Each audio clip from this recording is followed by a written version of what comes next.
আসসালামু আলাইকুম প্রিয় দর্শক, অন্য মঞ্চের আলাপচারিতায় আপনাদের সকলকে আমন্ত্রণ জানাচ্ছি।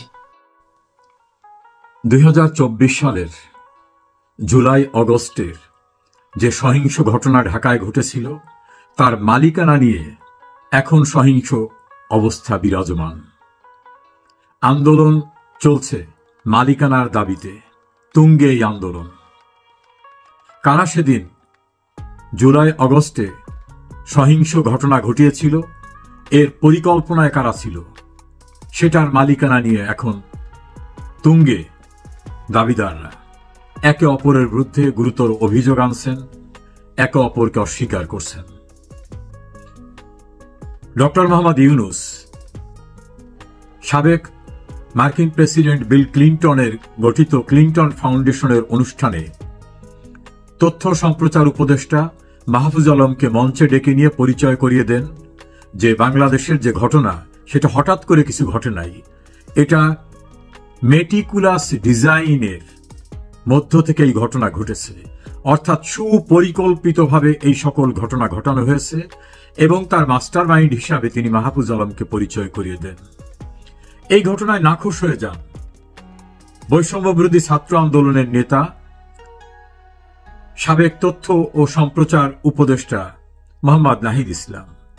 তিনি একটা টেলিভিশন চ্যানেল ইন্টারভিউ দিয়ে বলেন যে এটা সঠিক নয়, তিনি খুশি হতে পারেন নাই এই ঘটনায়। এদিকে জামাত ইসলামী এই ঘটনার সবকিছু করেছে পর্দার আড়ালে থেকে তাদের লোক দিয়ে, কিন্তু তাদের নামটা ব্যবহার করতে দেয়নি এই কারণে যে তাদের নাম ব্যবহার করা হলে আন্দোলন বেগবান হবে না, নানা রকম আপত্তির সৃষ্টি হবে। সে কারণে ছাত্র শিবির এবং জামাত ইসলামের নাম ব্যবহার করা না হলেও তারাই সবকিছু করেছে। এটা জামাতের একজন নায়েবে আমির বাংলাদেশের একাধিক গণমাধ্যমের সঙ্গে ইন্টারভিউতে কথা বলেছেন। এবং জামাত ইসলামীর বড় একটি সমাবেশ সোহরাওয়ার্দী উদ্যানে, সেক্ষেত্রে জামাতের আমির ডাক্তার শফিকুর রহমানকে এই জুলাই অগস্ট এর ঘটনাকে তার সৃষ্ট, তাকেই মাস্টার মাইন্ড হিসাবে পরিচয় করিয়ে দিলেও তিনি সেটা অস্বীকার করেননি।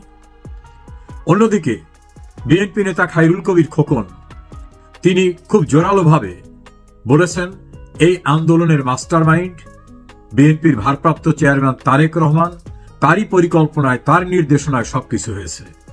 উদাহরণ হিসাবে তিনি বলেছেন বিভিন্ন কার্যক্রমে নাহিদ, সার্জিস, হাসনাত এদের সবাইকে পরামর্শ তিনি দিয়েছেন, তিনি যেভাবে যা বলেছেন সেভাবেই সবকিছু হয়েছে। অন্যদিকে গণ অধিকার পরিষদের সাধারণ সম্পাদক রাশেদ খুব পরিষ্কারভাবে বলেছেন 2018 সালের যে আন্দোলন ছিল কোটা বিরোধী আন্দোলন, সে আন্দোলন তৈরি হয়েছিল তাদের দ্বারা, তৎকালীন ছাত্রদের সংগঠিত একটা ফোরামের দ্বারা, যেটা গণ অধিকার পরিষদ এবং তাদের ছাত্র সংগঠন। এবারের আন্দোলনেও তারাই মুখ্য ভূমিকায় ছিলেন এবং তাদের একসময় যারা ছাত্র সংগঠনের কর্মী ছিলেন তারা এবার ভূমিকা রাখলেও মূল পরিকল্পনা নুরুল হক নুরু এবং তার টিম করেছে। ফলে যদি আন্দোলনের মাস্টার মাইন্ডই বলতে হয় তাহলে গণ অধিকার পরিষদের অনেকেরই বক্তব্য এটা এর কৃতিত্ব তাদেরকে দিতে হবে। অন্যদিকে আবার ইনকলাব মঞ্চের এক নেতা তিনি খুব জোরালো ভাষায় বলছেন যে এই আন্দোলনের মালিকানা তাদের, আর যদি কৃতিত্ব দিতে হয় সেটা আল্লাহ রব্বুল আলামিনকে দিতে হবে, মাঝখানে অন্য কেউ নেই। এর বাইরে গিয়ে একাধিক নেতা যারা বৈষম্য বিরোধী ছাত্র আন্দোলনের ব্যানারে কাজ করেছেন তারা বলেছেন যে মূল নেতা আমরা এভাবে ভয় করেছি। ঢাকা বিশ্ববিদ্যালয় শাখা ছাত্র শিবিরের সাধারণ সম্পাদক সাদিক কায়েমকে একটি মহল বলছেন সমস্ত কিছু তিনিই করেছেন, তার পরিকল্পনা হয়েছে, যেহেতু জামাত এবং ছাত্র শিবির নিয়ে কারো রিজার্ভেশন আছে এই জন্য তারা নাম ব্যবহার না করলেও সবকিছু তাদের নেতৃত্ব হয়েছে। অতএব মাস্টার মাইন্ড যদি ফিল্ডের কাউকে বলতে হয় সেটা সাদিক কায়েম এবং ছাত্র শিবিরকে বলতে হবে। এই পরিস্থিতিতে শুধু মালিকানার দাবি সীমাবদ্ধ থাকেনি। শাহবাগে জুলাই যোদ্ধা নামে ব্লকেট করতে গিয়েছেন একটি গ্রুপ, সেখানে পুলিশ বাধা দিলে তাদের নেতা বললেন প্রধান উপদেষ্টার বিশেষ সহকারী আমাদের বলছেন জুলাই সনদ এখানে বসে আলোচনায় হবে না যমুনায়, তোমরা শাহবাগ ব্লক করো, আপনি প্রয়োজনে খোঁজ নিয়ে দেখেন। পুলিশ অফিসারকে দ্ব্যর্থহীনভাবে তিনি বলছেন যে প্রধান উপদেষ্টার বিশেষ সহকারীর নির্দেশেই আমরা এখানে ব্লকেট করছি কারণ জুলাই চার্টার দরকার, এখানে ব্লকেট না করলে হবে না। একদিন পরে দেখা গেল আর এক গ্রুপ এসে বলছে যে এখানে যারা ব্লক করে আছে এরা জুলাই যোদ্ধা না, জুলাই যোদ্ধা আমরা, ওরা প্রকৃত যোদ্ধা না। এখনই কে প্রকৃত যোদ্ধা কে প্রকৃত যোদ্ধা না এই দাবি নিয়ে সেখানে আবার তুমুল লড়াই। সেখানে যে তুমুল লড়াই হচ্ছে, বেপরোয়াভাবে একে অপরকে মারধর করছে। এক পক্ষ বলছে তোরা ভুয়া, আর এক পক্ষ বলছে তোরা ভুয়া।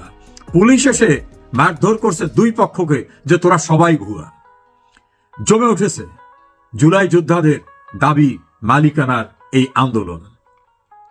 আমরা সামাজিক যোগাযোগ মাধ্যমে দেখলাম রাজু ভাস্কর্যের নিচে এক গ্রুপ একত্রিত হয়ে বলছে জুলাই আন্দোলনকে ব্যবহার করে যারা এনসিপি তৈরি করেছে তারা এর সঙ্গে কেউ না। কথা ছিল না যে তারা রাজনৈতিক কোনো সংগঠন তৈরি করবে। বৈষম্য বিরোধী ছাত্র আন্দোলনের ব্যানার হলো আমরা সবাই একত্রিত হয়েছিলাম। তারা তাদের হাতের বিভিন্ন কার্ড তুলে ধরে দেখালো যে তারা জুলাই যোদ্ধা, তাদের মেডিকেল কার্ড আছে।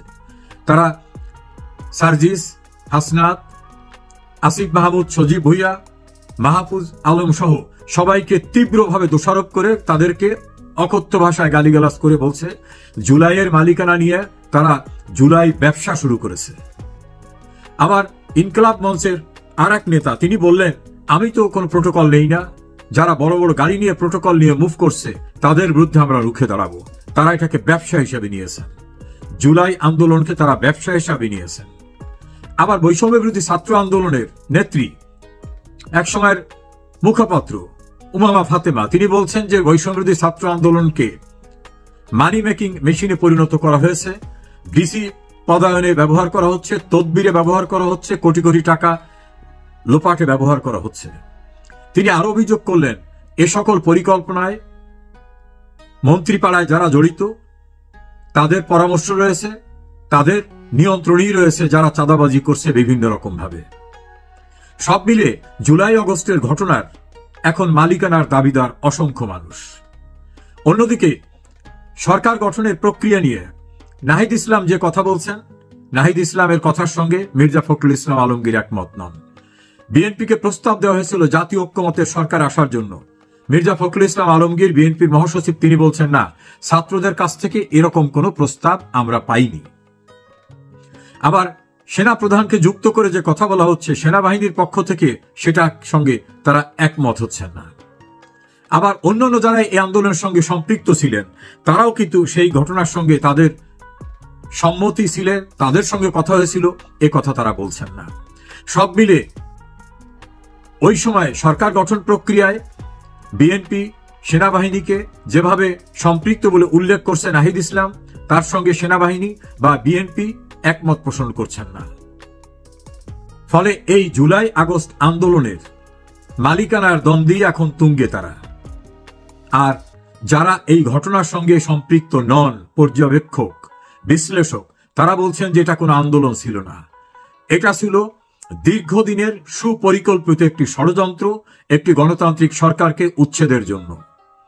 তার সমর্থনে তারা বলছেন ডক্টর মোহাম্মদ ইউনূস তিনি নিজেই ক্লিন্টন ফাউন্ডেশনের অনুষ্ঠানে বলেছেন মেটিকুলাস ডিজাইন করে শেখ হাসিনা সরকারকে উচ্ছেদ করেছেন, অর্থাৎ দীর্ঘদিনের সুপরিকল্পিত ষড়যন্ত্রের মধ্য থেকে এটা ঘটিয়েছেন।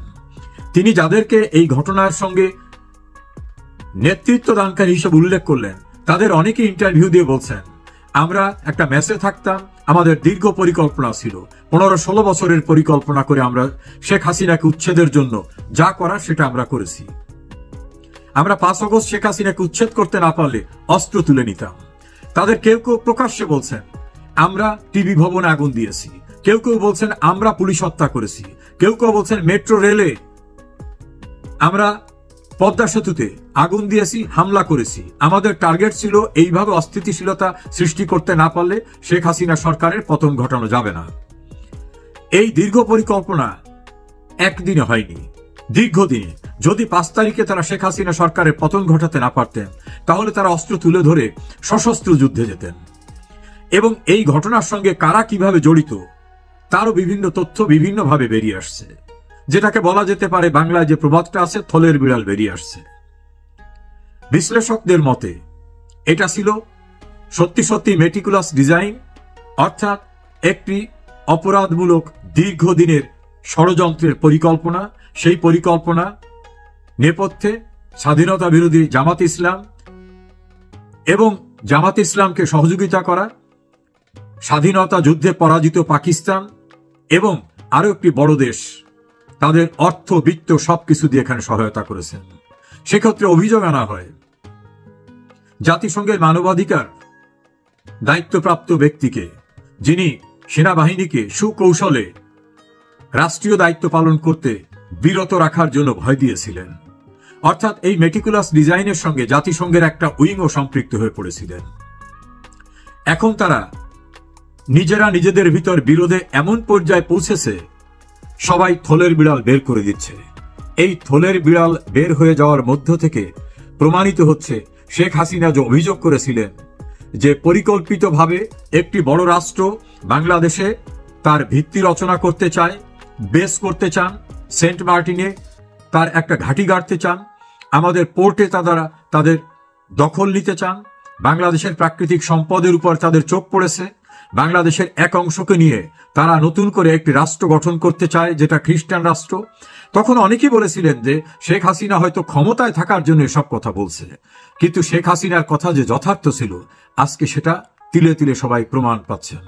এবং সেটা যে মুক্তিযুদ্ধের পরাজিত শক্তি, তারা যে মুক্তিযুদ্ধের পরাজয়ের প্রতিশোধ নিতে চেয়েছিলেন তা তাদের কর্মকাণ্ডে ফুটে উঠেছে। যেমন বঙ্গবন্ধু ভবনকে গুড়িয়ে দেওয়া, কারণ বঙ্গবন্ধু তো কোনো কোঠা বিরোধী আন্দোলনের কোনো পক্ষ ছিলেন না।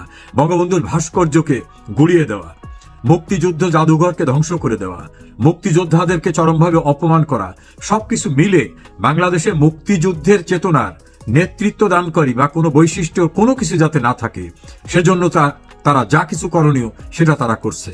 ক্ষমতা দখলের পরে তারা পাকিস্তান স্টাইলের সকল কর্মকাণ্ড করছে। এবং তাদের কেউ কেউ তো এই আন্দোলনের সঙ্গে সম্পৃক্ত ছাত্রদের কেউ কেউ তো প্রকাশ্যে বলছেন যে আমাদের আসল টার্গেট ছিল মুক্তিযুদ্ধের চেতনাকে পরাজিত করা। এই যে মুক্তিযুদ্ধের চেতনাকে পরাজিত করা তাদের টার্গেট ছিল, এটা ফেসবুকে ইউটিউবে ভাইরাল আকারে ঘুরে বেড়াচ্ছে। ক্রমান্বয়ে বেরিয়ে আসছে যে 2024 সালের জুলাই আগস্টের ঘটনা কোনো কোঠা বিরোধী আন্দোলন ছিল না, নামটা সেটা থাকলেও সেটা ছিল একটা জঙ্গি ষড়যন্ত্রমূলক ঘটনা। এখন ধীরে ধীরে থলের বিড়াল বেরিয়ে এসে তাদের স্বরূপ মানুষের কাছে পরিষ্কার হয়ে উঠছে। যাদের টার্গেটটাই ছিল মুক্তিযুদ্ধের বাংলাদেশকে কিভাবে ধ্বংস করে পাকিস্তান স্টাইলে, আফগানিস্তান স্টাইলে একটি সাম্প্রদায়িক রাষ্ট্র গঠন করা যায়, যেখানে 1971 সনের পরাজয়ের প্রতিশোধই হবে তাদের মূল লক্ষ্য। যেমন যুদ্ধ অপরাধীদের বিচার করা হয়েছিল, সেখানে বিচার প্রক্রিয়া যারা আয়োজন করেছিল তাদের বিচার করে প্রতিশোধ নেবে, সেভাবেই সবকিছু চলছে। বাংলাদেশ এখন ইউনুস জামানার খাদের কিনারে এসে দাঁড়িয়েছে। ইউনুসের সাম্রাজ্যে এখন ঝড় উঠেছে, তার সঙ্গে সম্পর্ক কারুই এখন নাই। তিনি শ্যাম রাখি না কুল রাখি এই পর্যায়ে পৌঁছেছেন। বাংলাদেশের মানুষ উত্তাল হয়ে উঠেছে। আমেরিকার সঙ্গে গোপন কি চুক্তি হয়েছে, যে চুক্তি মানুষ জানবে না। তাছাড়া এই জাতীয় চুক্তি করার কোনো অধিকার এই সরকারের আছে কিনা, কারণ এই সরকার কোনো বৈধ সরকার না। এই সরকারের উপর কোনো রাজনৈতিক ম্যান্ডেট নেই, আইনগত ম্যান্ডেট নেই, সাংবিধানিক ম্যান্ডেট নেই। তাহলে কি শেখ হাসিনার যে অভিযোগ সেটাই বাস্তবায়ন করার জন্য তাদের পাপেট হিসাবে ডক্টর মোহাম্মদ ইউনুস এবং আমেরিকার থেকে ভাড়াটিয়া হিসেবে আনা পারিষদবর্গ সেই ঘটনাই বাস্তবায়ন করে চলেছেন? সেটাই এখন সামনে চলে আসছে। তবে এসব করে রক্ষা হয় না। 1971 সালে পাকিস্তানের সশস্ত্র সেনাবাহিনীর বিরুদ্ধে নিরস্ত্র বাঙালি যুদ্ধ করে বিজয়ী হয়েছিল।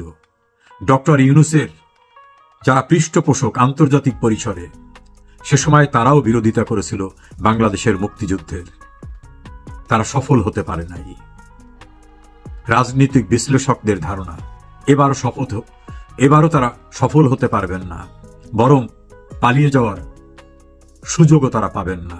অনেক অন্যায় করেছেন, এই অন্যায়ের বিচার বাংলার মাটিতে হবেই।